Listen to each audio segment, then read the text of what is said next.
Hello po, magandang tanghali para sa inyong lahat and welcome sa ating Midday Boost program ngayon pong araw ng Tuesday. And gusto ko po na i-share ninyo yung link ng program na ito para sa family members ninyo, para sa friends ninyo, churchmate ninyo.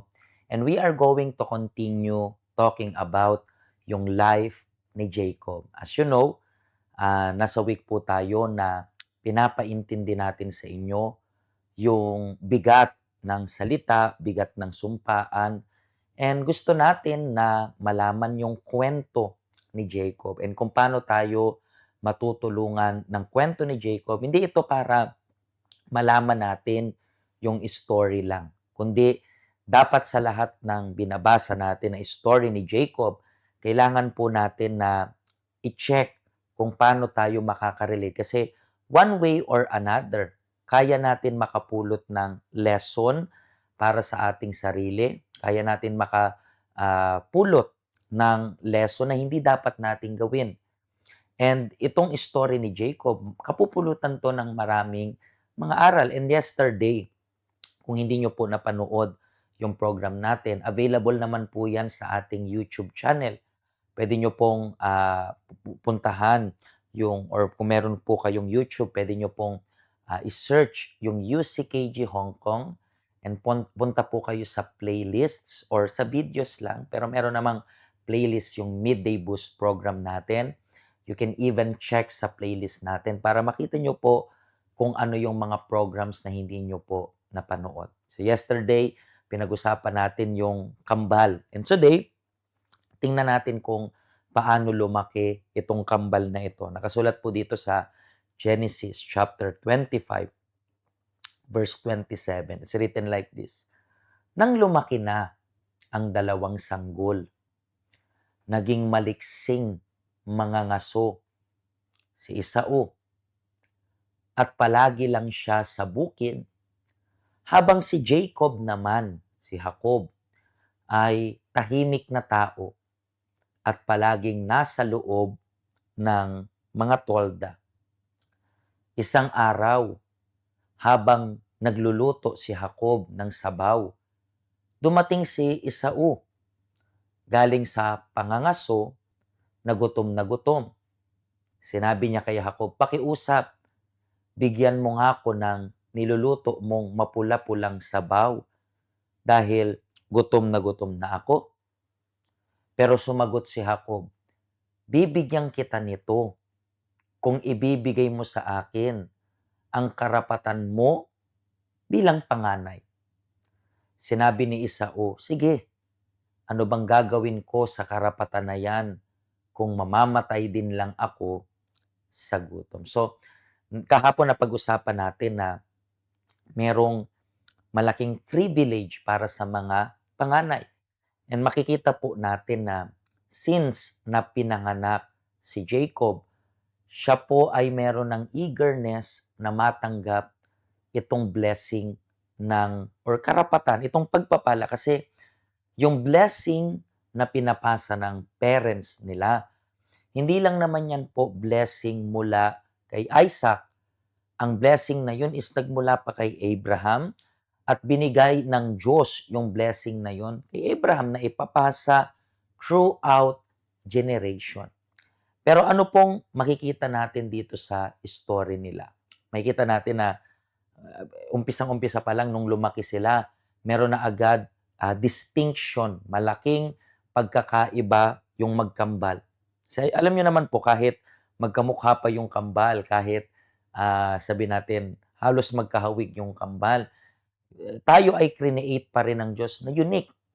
And dito makikita nyo po na kambal sila with opposite talagang pag-uugali.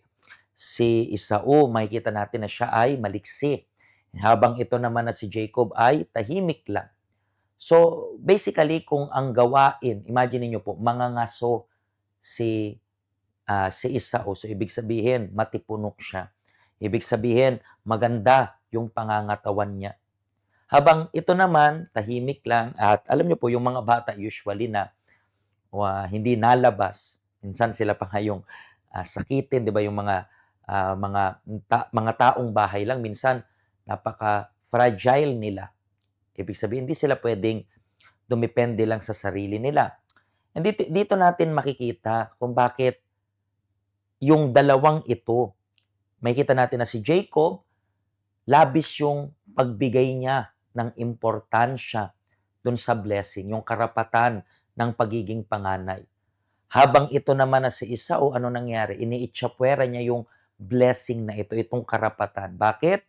Kasi itong si Jacob, kanino siya dedepende? Saan siya dedepende? Dedepende siya sa pangangatawan niya na siguro ang alam niya nga lang is magluto.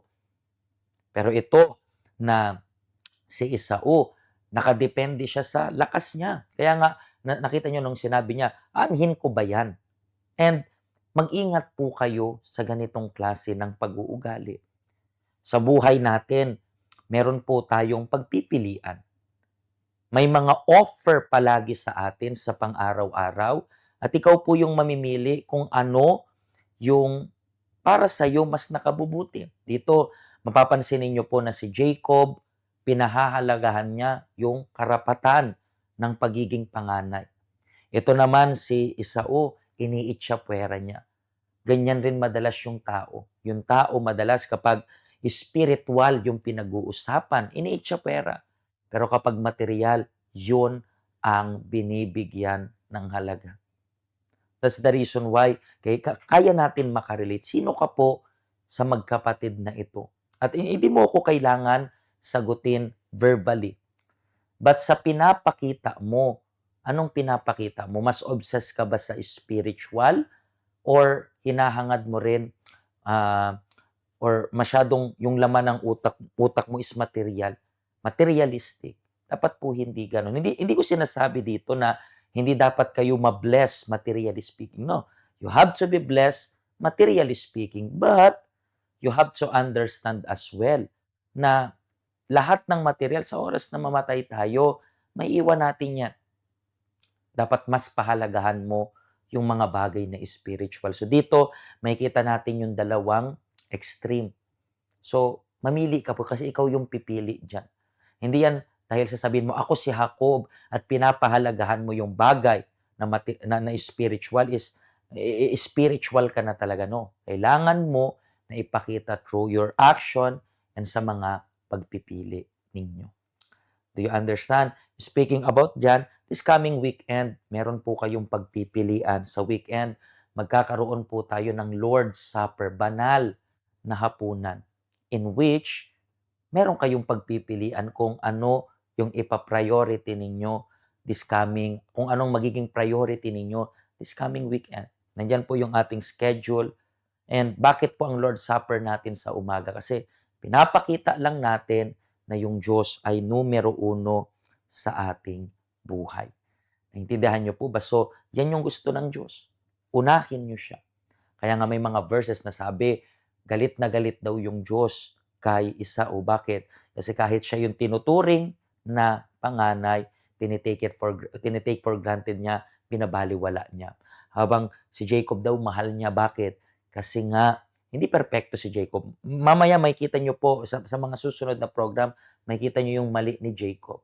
Pero makikita natin yung pag-importansya niya sa karapatan ng firstborn. Hindi yung material, kundi yung karapatan niya na matanggap yung pagpapala. So this coming weekend, samantalahin mo na meron tayong Lord's Supper para magkaroon kayo ng malalim na relationship sa Panginoon. Okay?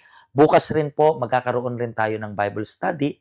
So, meron tayong 9 a.m. sa Tagalog, 11, 3, and 9 p.m. sa English. Pwede rin po kayo maging connected online. Pagpalain po kayo ng Diyos.